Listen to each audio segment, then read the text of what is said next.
What if I told you some of the healthiest, most resilient, and once essential foods have vanished not because they were useless, but because we simply forgot?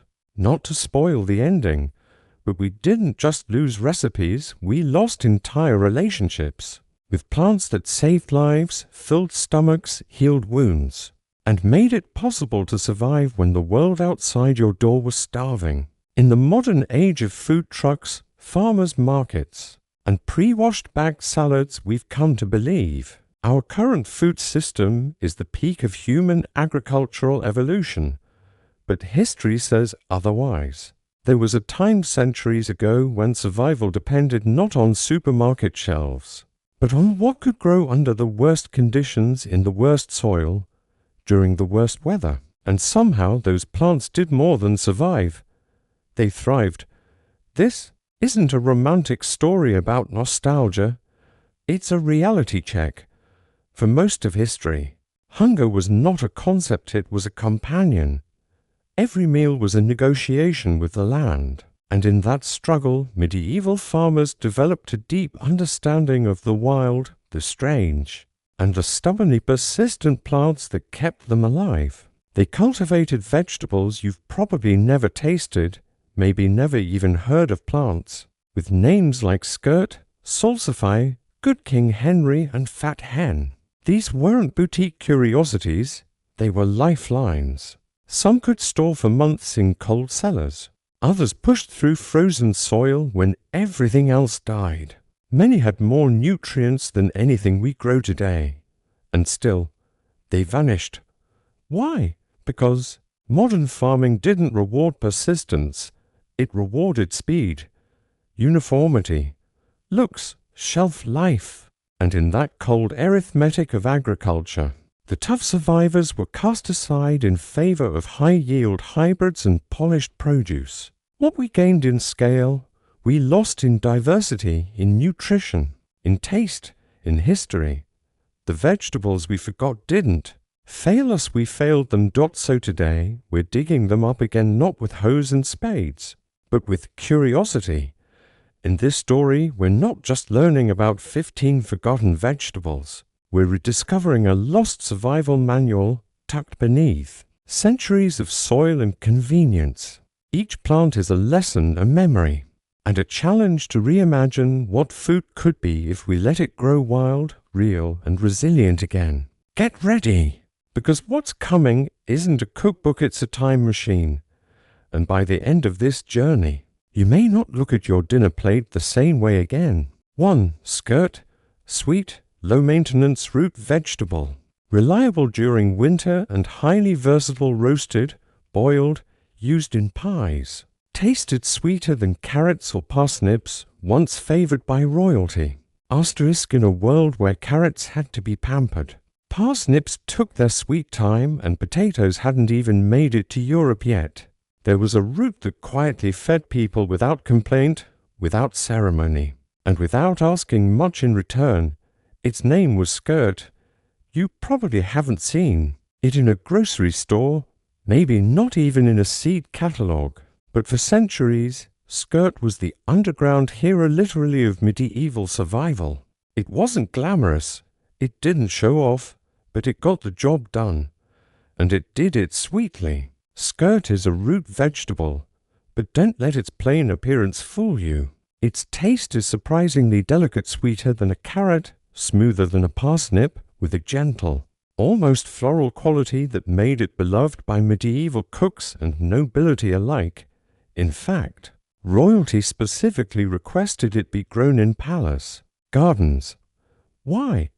Because in a time when sweet often meant fermented fruit or honey hoarded in jars, Skirret offered natural sugar straight from the dirt. It was like finding dessert buried in your backyard. But Skirret's real magic wasn't just flavor, it was reliability. Once planted, it multiplied underground like a quiet army of edible treasure. No fertilizers, no weeding obsession, no soil drama. It grew where it was told, even in lean years.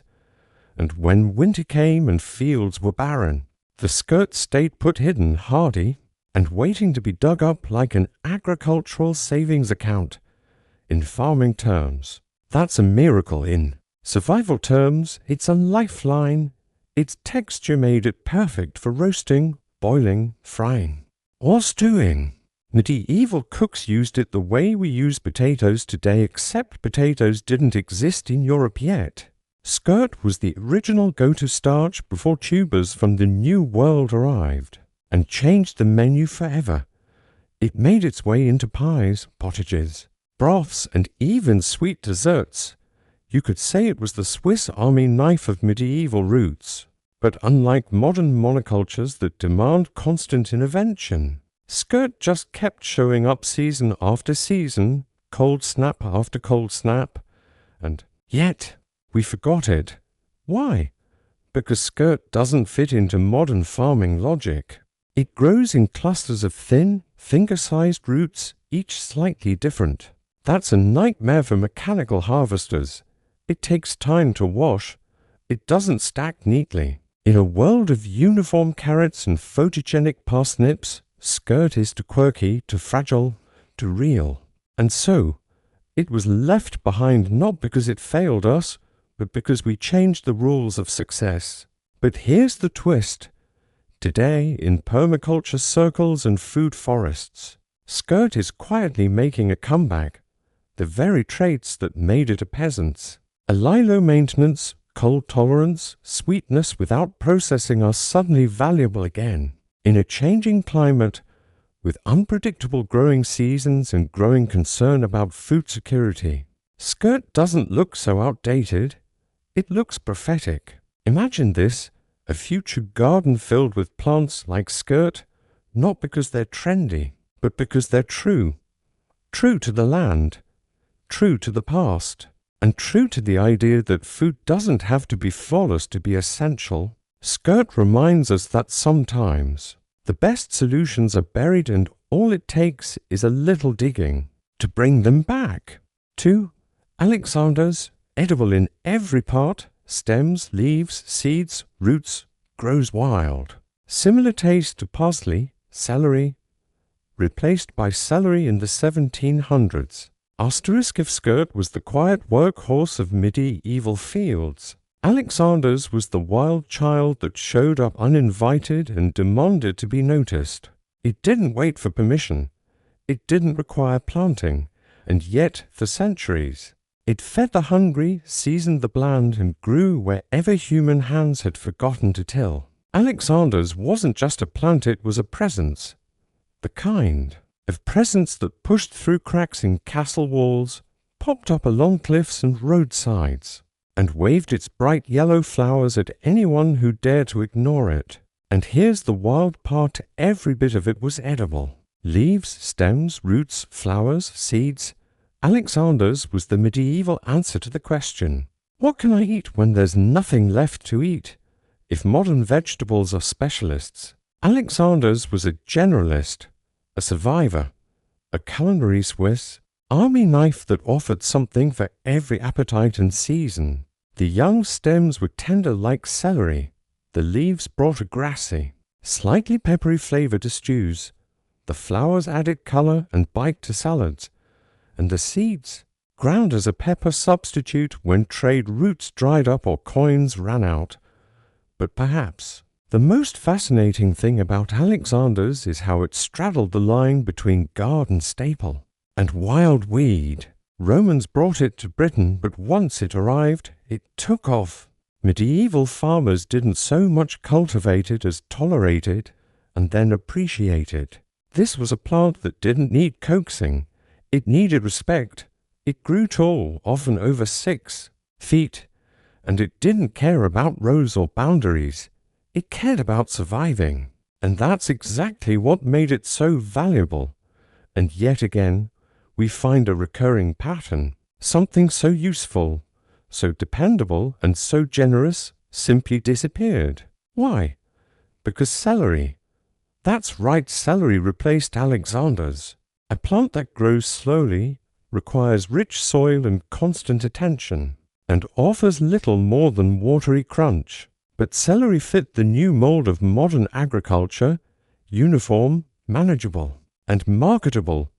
It could be shipped in bundles, sold in plastic, and processed into sticks for peanut butter. Alexander's to unruly, to wild, to honest. Today, Alexander's still grows in the margins by old walls, in coastal meadows behind crumbling abbeys. Most people walk past it without a second thought, mistaking it for just another invasive weed. But if you knew what you were looking at, you'd recognize a survivor, a plant that fed monks, soldiers, peasants, and kings. A plant that didn't wait for an invitation to the party. It showed up with a full platter of flavor and asked what was missing. And if you tasted it, truly tasted it, you'd realize something even deeper. Alexander's isn't just food, it's defiance, a delicious, untamed middle finger to the idea that only the prettiest plants deserve a place at our table. 3. Good King Henry. Perennial green used like spinach, asparagus, broccoli. High in iron and vitamin C, self-seeding and extremely reliable. Used medicinally. Fell out of favor with commercial agriculture. Asterisk if there was a throne for vegetables. Good King Henry would have sat on it not because he demanded loyalty, but because he earned it. Unlike flashy crops that needed pampering or exotic seeds that cost a fortune, Good King Henry showed up year after year like a dependable old friend. You didn't need to replant it. You didn't need to baby it. You just needed to make room for it in your garden and in your life. And for centuries, that's exactly what people did, despite its mysterious name now. It has nothing to do with any real king. Good King Henry reigned supreme in both wild hedgerows and monastery gardens across medieval Europe. This wasn't a vegetable you grew for show. It was one you grew because you trusted it, through hard springs, lean winters, and poor soil. It stayed green when everything else withered. It didn't complain. It just grew. And here's the beauty of it. It wasn't just one vegetable, it was several in one. The young shoots, treat them like asparagus. The mature leaves, use them like spinach. The flower buds, tiny broccoli, ready to brighten any pot of pottage. It was the original 3-in-1 kitchen tool, nature's version of culinary efficiency. Long before food processors and frozen spinach cubes existed. Nutritionally, Good King Henry was a powerhouse, more iron than spinach, high in vitamin C, and packed with minerals medieval diets sorely lacked. During spring food shortages, those dangerous months when winter stores had dwindled but summer harvests hadn't arrived, this humble green could mean the difference between health and starvation. It was a lifesaver disguised as a weed. But it didn't stop at nutrition. This plant had medicinal value, too. Folk healers used its leaves to treat wounds. The roots were steeped into teas to soothe digestive troubles. In some regions, it was known as all good because it was the kind of plant that didn't just fill your stomach, it healed your body, softened your hunger, and restored your strength. So, what happened? Commercial farming. That's what. When agriculture became a business of yield per acre and supermarket appeal, Good King Henry was shown the garden gate. It didn't grow fast enough. Its leaves varied in shape. It wasn't flashy. It couldn't be stacked in plastic clamshells or sold at a markup. So we forgot it. Not because it failed, but because it didn't fit the modern script. Today, the idea of a perennial vegetable that grows itself, survives the cold, treats ailments, and feeds families sounds almost mythical. But that myth was once real. It was called Good King Henry, and it deserves its crown back. Because if we're serious about food security, biodiversity, and sustainability, then we need more than kale chips and quinoa.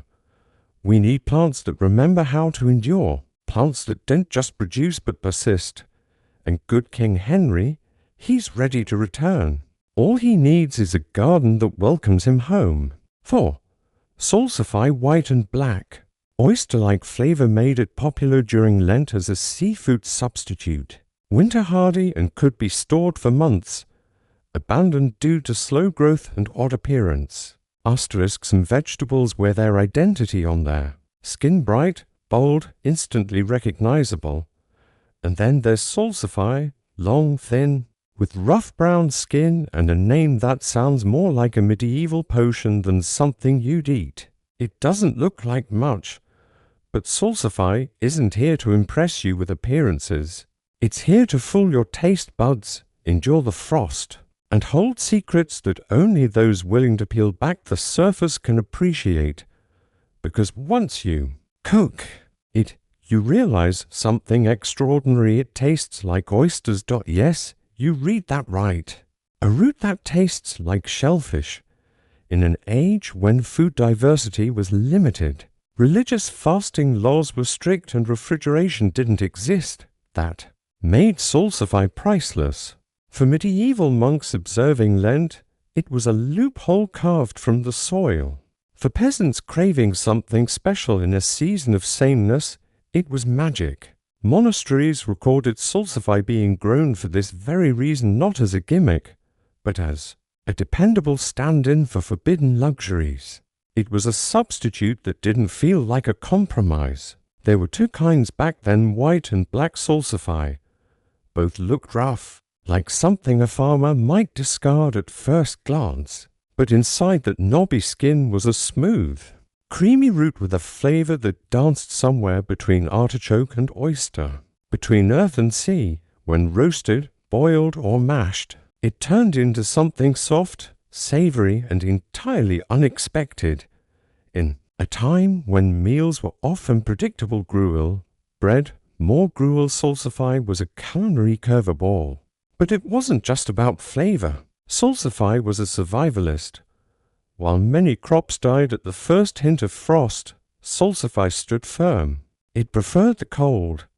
It could be left in the ground through winter, dug up whenever needed, and stored for months without spoiling. In a world without refrigeration that was nothing short of revolutionary. It didn't just provide calories, it provided insurance. A root you could count on when everything else had vanished. And yet, like so many of its forgotten cousins, salsify faded from view.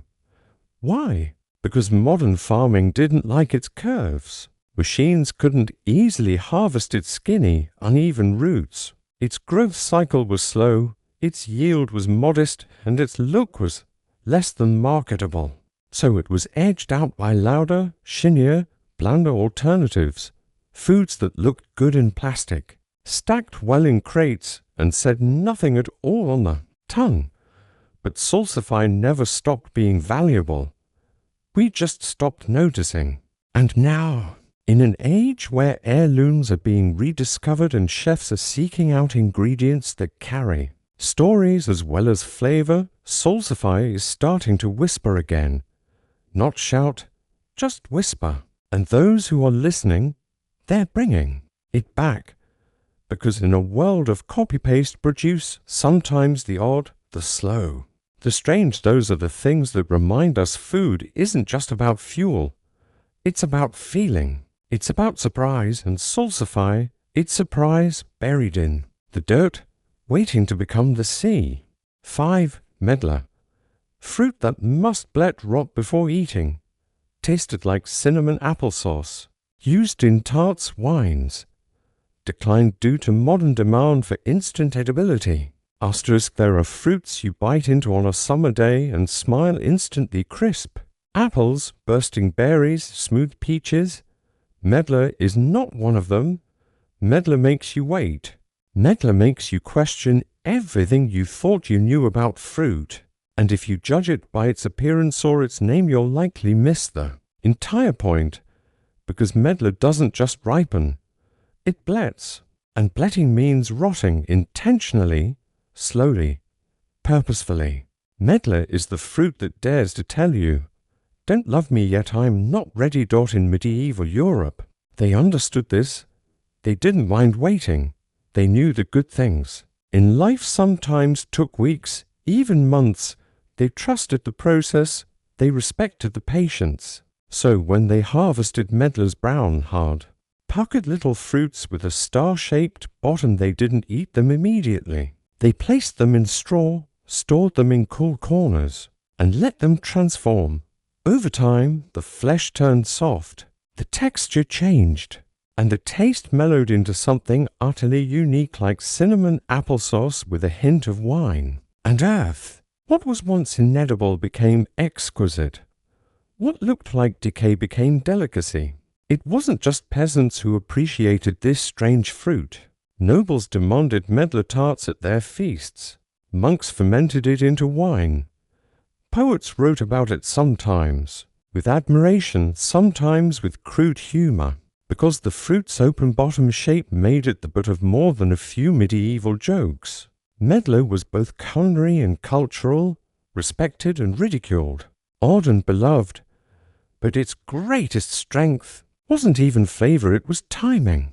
Medlars ripened late in the season, after apples had been picked and pears had gone soft.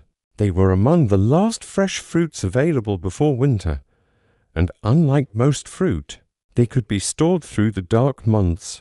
While snow blanketed the fields and most gardens lay still, the Medlar kept offering sweetness quietly, subtly, and on its own schedule. So why did we abandon it? Because we stopped believing in slow. Supermarkets favor immediacy, shiny skins, firm textures, fruits that look good under fluorescent lights and survive long-distance shipping. Medlar didn't fit. It was too ugly, too odd, too needy. It asked us to wait, and we didn't want to. But maybe that says more about us than it does about the Medlar, because Medlar is the ultimate metaphor for all the things we've lost in our rush to modernize. It reminds us that value isn't always immediate, that beauty doesn't always come in perfect shapes, that some things need to break down to become whole. And maybe, just maybe, the things we think are spoiled are simply not done becoming what they're meant to be. In a world obsessed with freshness, Medlar is a quiet rebellion, a fruit that had to rot before it could be loved. And for those who give it that chance, it offers not just flavor but wisdom. 6. Chickweed. Considered a weed but packed with vitamin C, grew everywhere, year-round. Used medicinally, modern agriculture suppressed it with herbicides. Asterisk, if you've ever tried to control your backyard, you've met something like chickweed. It's the kind of plant that laughs at fences, ignores your rules, and shows up exactly where you didn't want it. But what medieval farmers knew, and what we've forgotten, is that sometimes the uninvited guest brings the most to the table. Chickweed wasn't cultivated in straight lines. It wasn't coaxed with compost or fussed over with pruning shears. It simply grew. Everywhere, all the time. And in the hungry months of late winter and early spring, it saved lives. You see, chickweed is nature's quiet miracle. It sprouts in places no respectable vegetable would dare, between cobblestones, beneath hedgerows, beside muddy paths. It thrives when the weather is cold, the soil is poor, and the harvest is long gone. While other crops demand patience and pampering, chickweed asks for nothing, and yet it gives everything. Its tender, star-shaped leaves are mild and juicy, not bitter like many wild greens. They can be eaten raw in salads, stirred into stews, or brewed into teas. And here's the kicker: gram for gram, chickweed contains 7 times more vitamin C than oranges. In a world without supplements, without citrus, without imported anything, that made chickweed essential, especially in the brutal medieval winters when scurvy crept into mouths and minds. And this wasn't just food for the desperate. Noble kitchens served chickweed dishes alongside roasted meats. Monastic healers used it as a cooling herb to treat fevers, skin irritation, and inflammation. Chickweed tea became a standard remedy for chest ailments and feverish children. It was everywhere, and it worked. And the best part, you didn't have to plant it. Chickweed sowed itself like an unpaid intern that never left. It just kept showing up generation after generation. But when modern agriculture took control, chickweed became a problem. It didn't fit the neat rows. It didn't play nice with pesticides. It dared to grow where it wasn't told. So we labeled it a weed. We sprayed it. We pulled it. We taught ourselves to fear it, and in doing so, we erased the memory of a plant that once fed entire communities not just in lean times, but in the in-between times, the quiet months, the moments when the earth had little else to give. Today, chickweed is still here, thriving in cracks, gardens, and forgotten corners. It doesn't care what we call it. It just grows, and that resilience, that quiet, persistent generosity is something we might need now more than ever, because the future of food may not lie in laboratories or vertical farms. It may lie in the humble plants that never left us, the ones we dismissed, the ones we forgot, the ones that wouldn't go away, even when we told them they weren't welcome. 7 Scorzonera. Black-skinned root with white flesh similar to salsify, long-storing, flavorful, and nutritious. Rejected due to modern preference for quick-growing crops. Asterisk sometimes. A name alone is enough to keep people away. Scorzonera sounds like something your doctor might prescribe with a long list of side effects. Or maybe a medieval curse you'd whisper under your breath. But despite its awkward branding, Scorzonera was one of the most cherished root vegetables of the Middle Ages, a staple in monastery gardens, a survival tool in long winters, and a quiet culinary treasure that somehow faded into obscurity, not because it failed, but because it never had a good PR team. Let's start with the basics. Scorzonera is a long, slender black-skinned root. At first glance, it's not exactly inviting. But peel it, cook it, and suddenly it's something entirely different. The flesh is white, tender, slightly nutty, and subtly sweet somewhere between asparagus and artichoke. It's mild but memorable, and that's precisely what made it beloved in both peasant homes and monastic kitchens. It was the kind of food that didn't try to impress, it just quietly delivered. But the real power of Scorzonera wasn't just its taste, it was its reliability. Harvested in the fall, it could be stored in cool, dry sand all winter long sometimes, even into the next summer. Imagine having a root in your cellar that, without refrigeration, would stay fresh for over 6 months. In a time when food rot was the enemy, Scorzonera was a hero. It was insurance in edible form. A plant you could lean on when other crops failed or supplies ran dry. And monks, those ever-practical masters of long-term planning, knew this well. Their gardens grew Scorzonera not just for meals, but for medicine. Teas made from its roots were used to clean the blood, soothe stomach ailments, and calm frayed nerves. It was considered both a food and a healing agent, a dual purpose. Miracle disguised as a weedy-looking root. But that name, oh, that name, derived from the Italian scorzone, meaning venomous snake. Early herbalists believed Scorzonera could cure snake bites.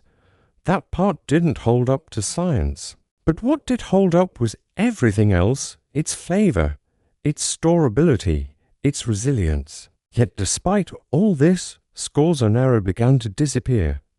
Why? Because in the age of global supermarkets, roots that require patience, peeling, and long storage don't appeal. Consumers want sleek carrots, fast-growing radishes, and things they can microwave without reading a label. Scorzonera doesn't fit that mold. It takes time to grow. It looks odd. It requires effort. And in a world obsessed with convenience, that was enough to push it off our plates. But here's the twist. Scorzonera's so-called weaknesses are its greatest strengths. It doesn't demand fancy soil. It thrives through frost. It nourishes with subtlety. It endures. And in a time when we're once again asking hard questions about food security, biodiversity, And sustainable growing, scores and error, might just be one of the answers we buried. So maybe it's time to embrace the vegetable with the worst name and the best secrets. Maybe it's time to look past the surface to rediscover the value of things that don't beg for attention but quietly stand the test of time. 8. Welch onions. Not from Wales, nor true onions used for green tops. Perennial, hardy, and self-dividing. Modern preference shifted to bulb onions. Asterisk, imagine a vegetable so useful it was mistaken for something else entirely.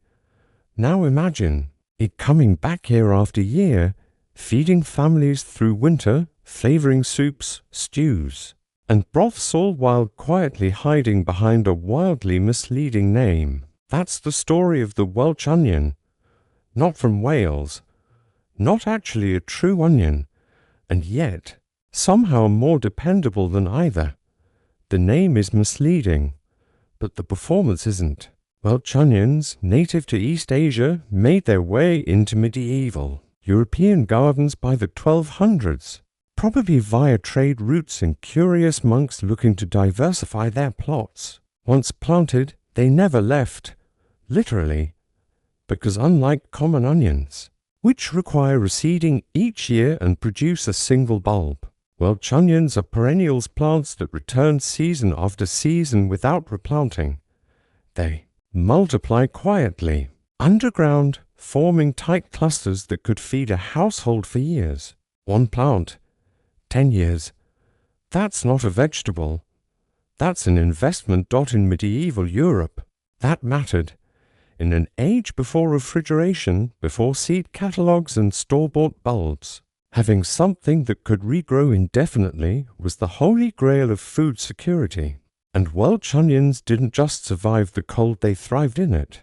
While other greens withered or went dormant in freezing soil, these plucky shoots pushed through snow and frost, offering much-needed freshness at a time when most meals were heavy, bland and beige. The flavor. Think of a cross between green onions and leek-smiled oniony, with just enough punch to brighten a broth or elevate a stew. In humble peasant huts and elaborate noble feasts alike, the tops were chopped into porridge, layered over meat, stirred into grain dishes. They were a constant companion in medieval cooking, a source of both nutrition and much-needed green color, in a winter palate dominated by roots and salt. And that's not all. Their resilience made them beloved in monastery gardens, where monks, always on the lookout for self-sustaining plants, valued their reliability. Their clumping habit made them easy to divide and share, turning one garden's abundance into a community's resource. It wasn't just about what you grew, it was about what you could pass on. So what happened? The industrialization of agriculture happened.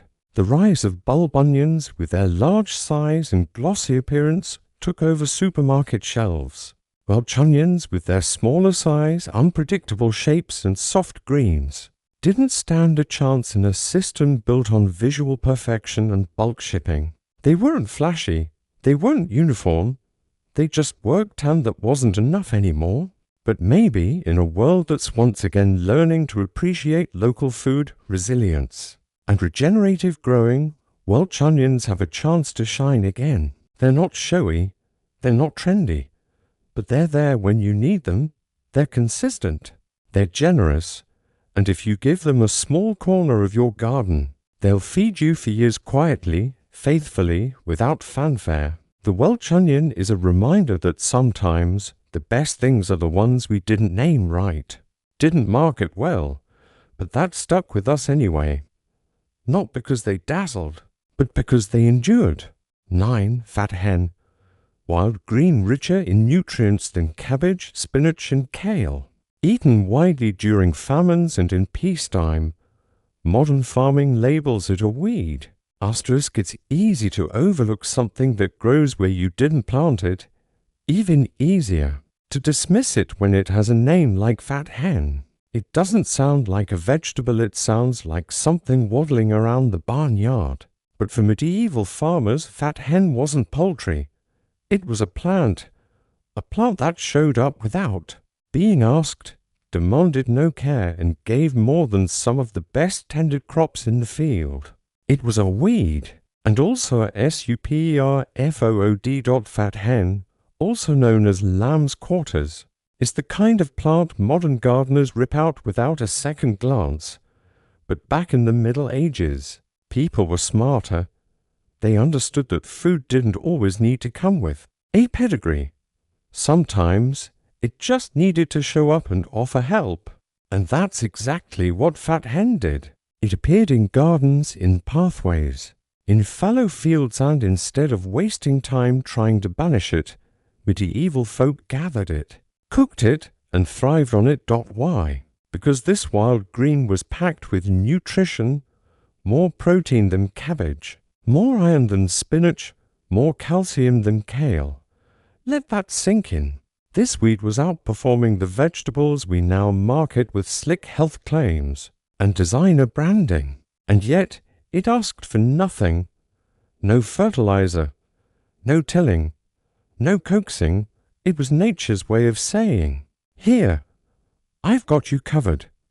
During famines, fat hen often meant the difference between hunger and survival. When traditional crops failed, when war or weather destroyed harvests, this resilient little plant filled pots and stomachs. Its tender leaves were cooked like spinach, added to stews, or used fresh in salads, and the seeds, ground into flour or used as grain substitutes in hard times. It wasn't just a side dish. It was sustenance. And for those with animals, it served double duty. Chickens fed on fat hen laid more eggs. Livestock bulked up faster. That's where the name came from, not as an insult, but as praise. This plant could fatten your hens and feed your family, too. Archaeological digs have uncovered fat hen seeds in medieval waste pits across Europe. That's not accidental. That's evidence. Generations of people relied on it. They didn't need nutrition labels or marketing campaigns. They had instinct and experience and gratitude for whatever grew when everything else died. But somewhere along the way, modern agriculture turned against it. Fat hen didn't fit the rules. It wasn't patented. It didn't require chemicals. It grew too easily, competed with real crops, and defied control. So we labeled it invasive, a nuisance, something to kill. And in doing so, we lost touch with one of nature's greatest gifts. Today, fat hen still grows stubborn, defiant, quietly offering itself to anyone. Who knows what they're looking at? It doesn't care that it's not welcome in monocultures or tidy lawns. It just keeps showing up, waiting for someone to notice. Because not all guests need an invitation. Some just bring food and kindness and the quiet reminder that resilience doesn't always wear a crown. Sometimes it wears dusty green leaves and grows between your bricks. 10. Lovage. Strong celery parsley flavor. Every part was used: roots, leaves, seeds. Used medicinally and as a preservative. Fell out of fashion with the arrival of global spices. Asterisk, some herbs whisper. Lovage shouts, where parsley gently leans. In and basil sings in soft, sweet tones. Lovage grabs the pot, kicks open the spice rack, and demands you listen. It's celery on steroids. Parsley with an attitude. And for medieval cooks, it wasn't just a herb, it was a revelation. Today, you'd be forgiven for not recognizing it. Lovage has disappeared from most kitchens, hidden behind muted greens with better PR teams. But centuries ago, it was everywhere. Roman soldiers carried it across Europe, planting it at every outpost like a culinary signature. Monks adopted it, nurtured it in their medicinal gardens, and documented its every use. And in kitchens from the Alps to the British Isles, lovage became a cornerstone of both flavor and healing. So what made it special? Everything.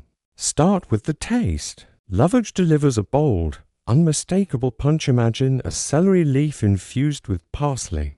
a hint of anise, and a whole lot of confidence. A single sprig could transform an entire cauldron of stew. It was sprinkled on meats, stirred into soups, brewed into teas.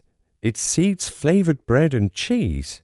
Its roots were boiled and eaten like parsnips. Even the hollow stems were candied into medieval sweets, or used as straws for drinking spiced wine. This wasn't a garnish. This was the main event. But Lovage wasn't content being just a flavor bomb. It also had a medical resume to rival most apothecaries. Monastery texts from the 13th century list Lovage as a treatment for stomach pain, kidney problems, bloating, fever, and even melancholy. Its oils acted as natural diuretics and digestive aids. It was used in salves for sore muscles, infusions for chest colds, and poultices for swelling. In short, it healed what it fed, and perhaps most importantly, it lasted. Lovage is a perennial. Once planted, it returns year after year, growing over 6 feet tall and producing pounds of usable leaves from a single root crown. In medieval terms, that made it a treasure. It required little maintenance, survived harsh winters, and delivered high value for low effort. In a world of unpredictable harvests, Lovage was the overachiever every garden relied on. So why did we let it vanish? 2. Words: modern convenience. As international trade brought new spices into Europe, mild herbs, globally popular flavors, Lovage slowly lost its spot on the menu. It was too strong, too pungent, too much. Supermarkets didn't know what to do with it. Home cooks reached for thyme and basil. Lovage, loud and proud, was quietly escorted out the back door of culinary history. But here's the thing, the world is noisy now, and yet our food has never been blander. Mass-produced vegetables, mild herbs, flavorless convenience. Maybe it's time for a little boldness again. Lovage isn't just a herb, it's a call to remember what real food can taste like. What healing used to come from. What resilience looks like when it's 6 feet tall and unapologetically aromatic. It's been waiting. In forgotten gardens, in wild corners, in seed catalogues gathering dust. It's time to bring it back. 11. Corn salad. Mild, nutty green, harvested in winter. High in omega-3 south, iron and vitamin C. Suffered from name confusion and poor modern marketing. Asterisk, you could forgive someone for overlooking corn salad. It doesn't sound exciting. It doesn't sound exotic. And worst of all, it doesn't even sound like what it is. There's no corn in it. It's not really a salad.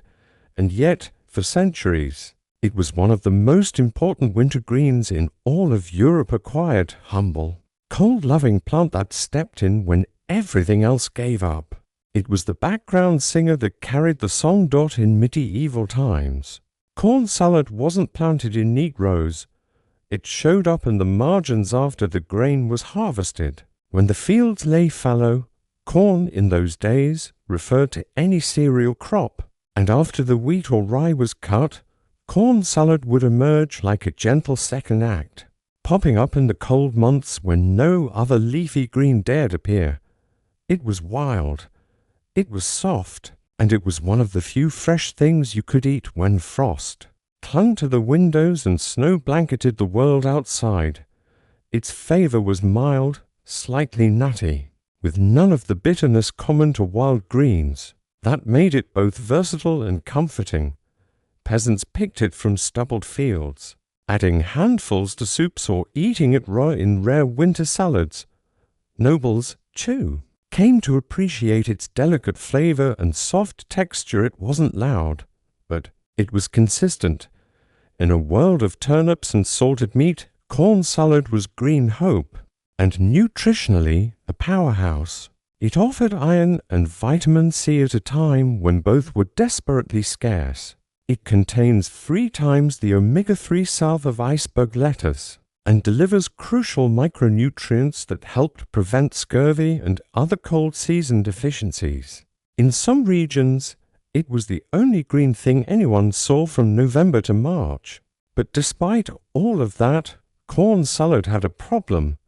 It didn't look the part. It wasn't easy to harvest at scale. And in a world where everything needed branding, it lost the marketing game before it even started. The name was confusing, the plant was delicate, the shelf life was short, and so, when lettuce varieties from warmer climates took over with longer-lasting leaves and prettier shapes, corn salad was quietly removed from the table. Not because it wasn't worthy, but because it was misunderstood. Today, corn salad survives on the fringes. It goes by other names match in France, lamb's lettuce in England, Feldsalat in Germany. You'll find it in a few farmers' markets, maybe on a chef's seasonal menu if they're digging deep. But its story isn't just about culinary. Fashion, it's about what we lose when we stop listening to quiet plants. Corn salad didn't try to compete. It didn't need attention. It just grew through the cold, through the dark, offering nourishment when nothing else could. And maybe that's the kind of food we need more of now. Not the flashy kind, not the kind that needs perfect lighting and social media buzz, but the kind that shows up when we need it, steady, gentle, true. 12. Tansy, intensely aromatic herb used in puddings, cheeses, and even ale. Natural preservative and insect repellent. Phased out for milder herbs like parsley. Asterisk, if most herbs are content to play backup singer, tansy insisted on taking center stage. It didn't blend into the background. It didn't gently enhance the dish. Tansy announced itself loudly, in scent, in flavor. In presence, it was the culinary equivalent of brass horns in a string quartet. And for centuries, that's exactly why people loved it. Tansy is a feather-leafed perennial with bright yellow, button-shaped flowers and an aroma that's sharp, medicinal, and unforgettable. To modern palates, it might seem overpowering, but to medieval cooks and healers, that intensity was a virtue, not a flaw in kitchens. Tansy was everywhere from savory dishes to sweets. Yes, sweets. Tansy pudding and Easter favorite blended its leaves with eggs, cream, breadcrumbs, and sugar, and fried it into a green herbal cake that was believed to cleanse the body and honor the season's change. In an age when sugar was rare and vegetables were functional, tansy was celebration and cure in the same bite. But it wasn't just a springtime novelty. Medieval people used tansy throughout the year, infusing ale with it for flavor, sprinkling it on meat for preservation, and tossing it into sauces to add bite and complexity. The flavor, bitter, peppery, and almost citrus, like if sage got angry and drank espresso.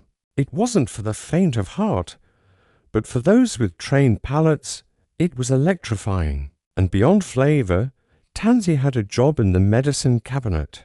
Monks recorded its use in treating intestinal worms, fevers, digestive complaints, and menstrual issues. It was an insect repellent when hung in doorways or rubbed on skin. Tansy tea was common in springtime cleansing regimens designed to wake up the body after a long, sluggish winter diet. It wasn't a garnish. It was a ritual. Tansy grew easily, perhaps too easily. It thrived in poor soil, returned annually without fuss, and stood out in every garden it entered. That resilience, coupled with its reputation for healing, meant that most monastery herb beds made space for it, not for aesthetics, but because every part of it worked as food, as medicine, as protection against rot and flies. But the same boldness that made tansy popular also led to its decline. As cuisine shifted toward subtler, more refined flavors, tansy became too much. It didn't fade gently into the background like thyme or rosemary. It demanded your attention, and that was no longer fashionable. Worse, its intense essential oils were found to be toxic in large quantities, Misuse led to side effects, and fear replaced familiarity. Modern food culture now obsessed with consistency and caution.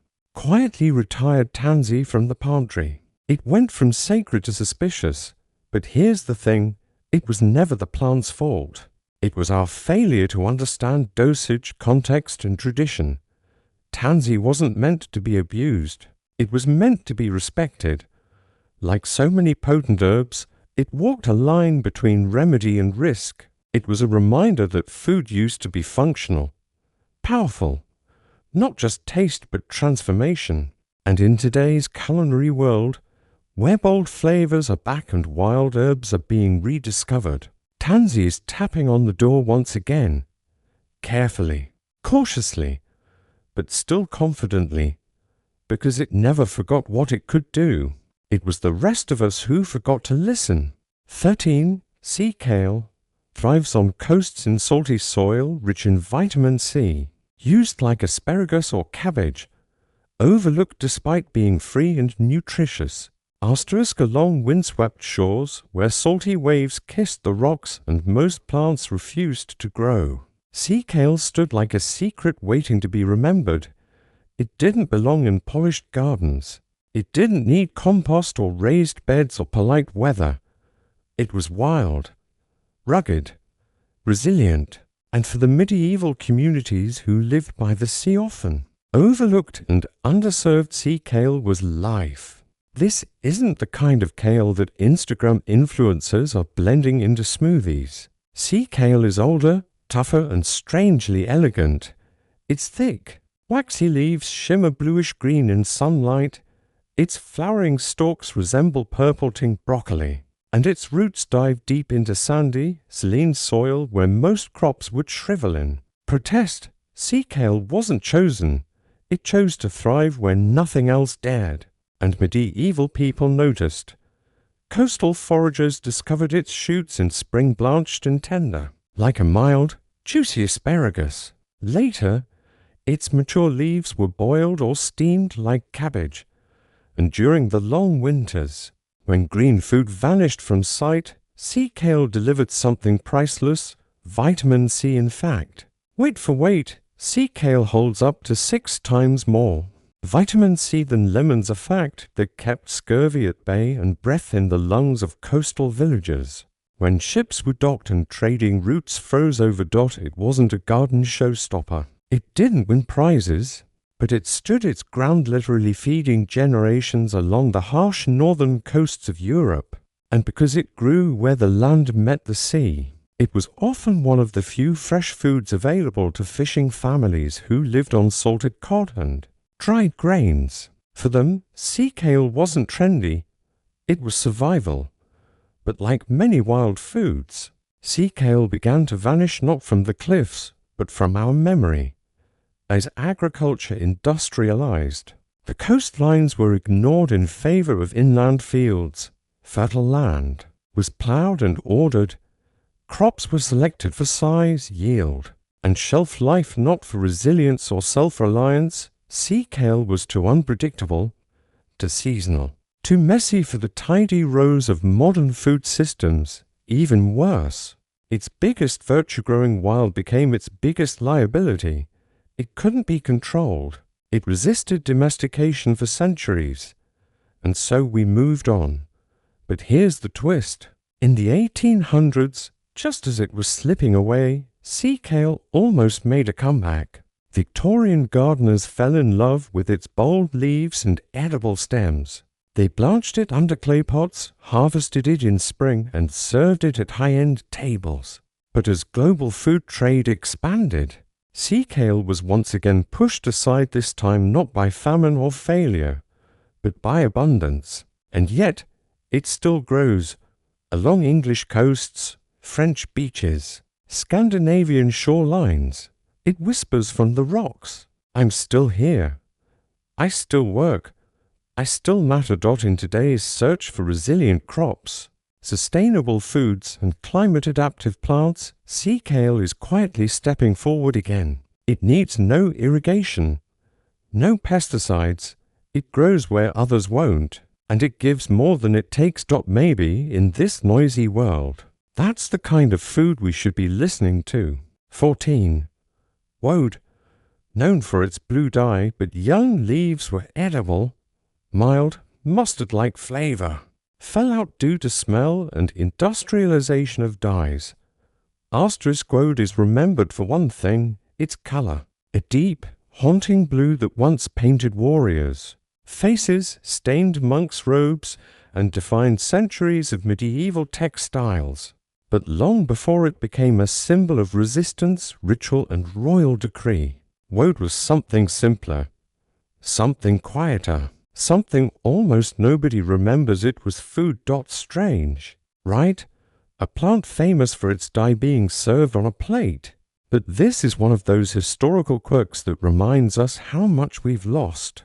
By pigeonholing plants into single roles, woad, or Esotis tinctoria, lived a double life. And in the early spring, before it was transformed into pigment and controversy, it was gathered and eaten young, tender and edible before it matured into its more pungent chemical self. Its early leaves were mild, mustardy, and packed with the kind of kick that made a peasant's porridge tolerable or turned a bland soup into something with character.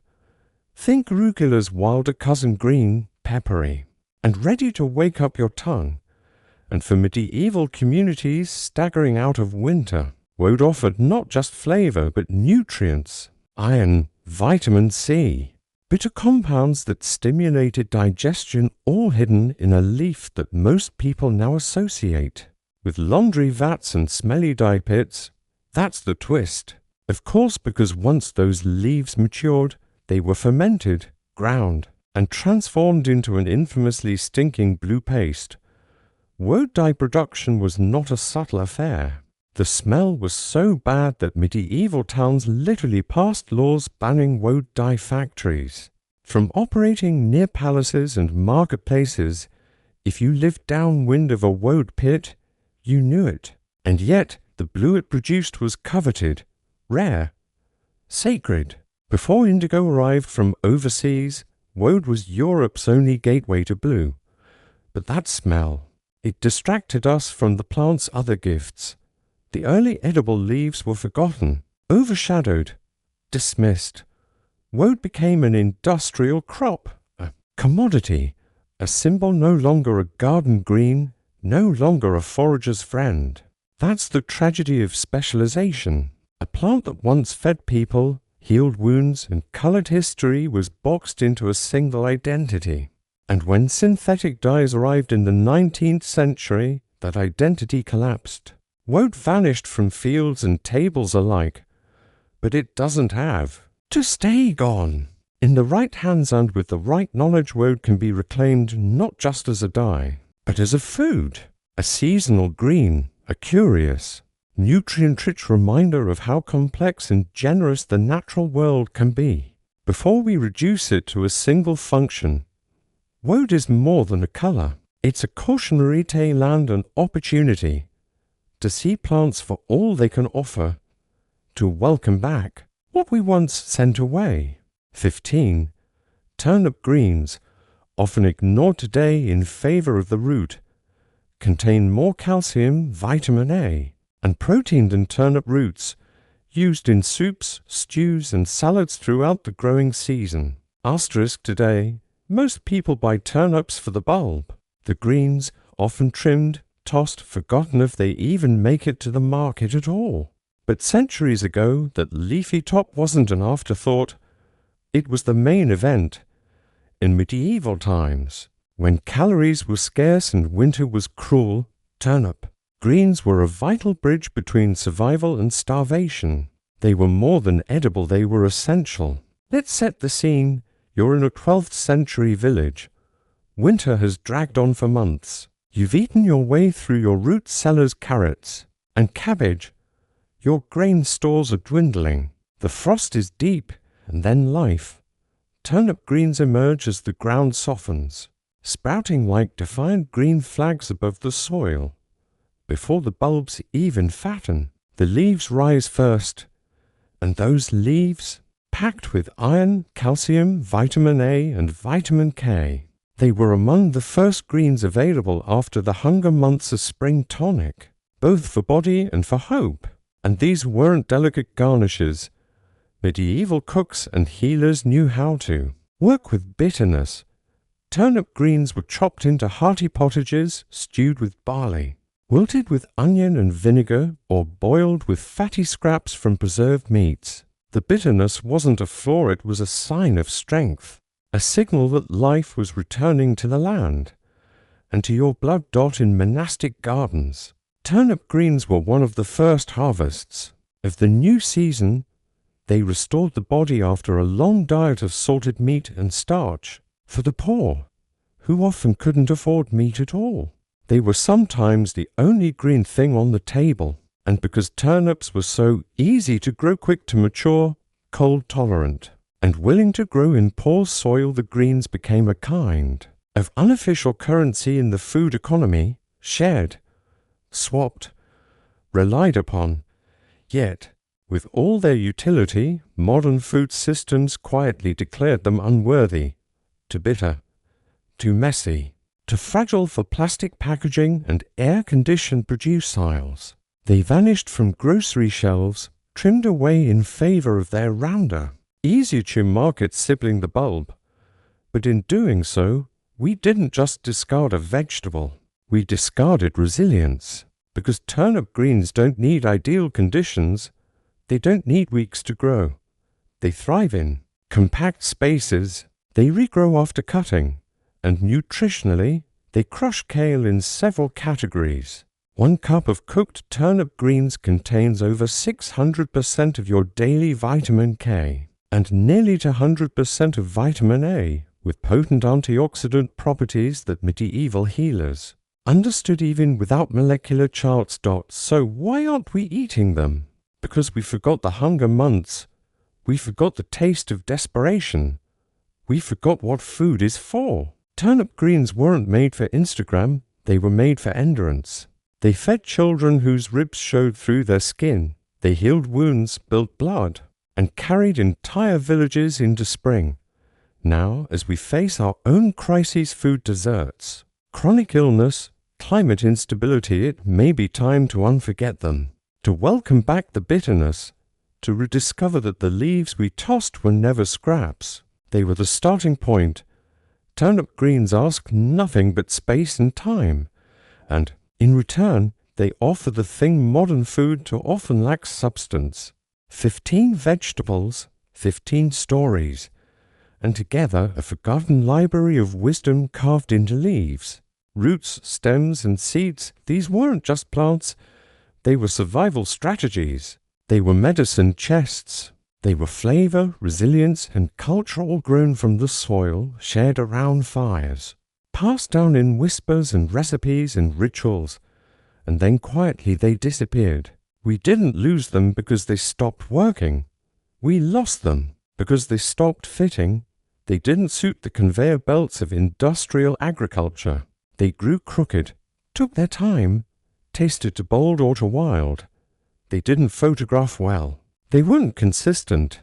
They were too real. And so they were replaced by uniformity, by control, by a food system that rewards sameness and speed over depth and nourishment. Skirret gave way to potatoes, Lovage fell to parsley. Chickweed was labeled a weed, and Medlar, who has time to wait for a fruit to rot? But the world is changing. Again, climate is shifting. Soils are eroding. Nutrients are vanishing from our plates. The fragility of our food systems is showing through the cracks. And in that fracture, an old voice is calling back, not from supermarkets, but from the edges of fields, from hedgerows, from the places we forgot to look. It says, I'm still here. These forgotten vegetables aren't just relics. They're roadmaps to biodiversity, to climate resilience, to rewilding our gardens, our diets, and maybe even our thinking. They challenge us to slow down, to look closer, to taste what our ancestors tasted, not because it's nostalgic, but because it's necessary, reviving. These plants isn't about living in the past. It's about recovering what the past refused to throw away. It's about putting life back into our soil, diversity back into our food, and meaning back into the act of eating. Because food isn't just what we grow. It's what we value. And maybe, just maybe, it's time to revalue the forgotten.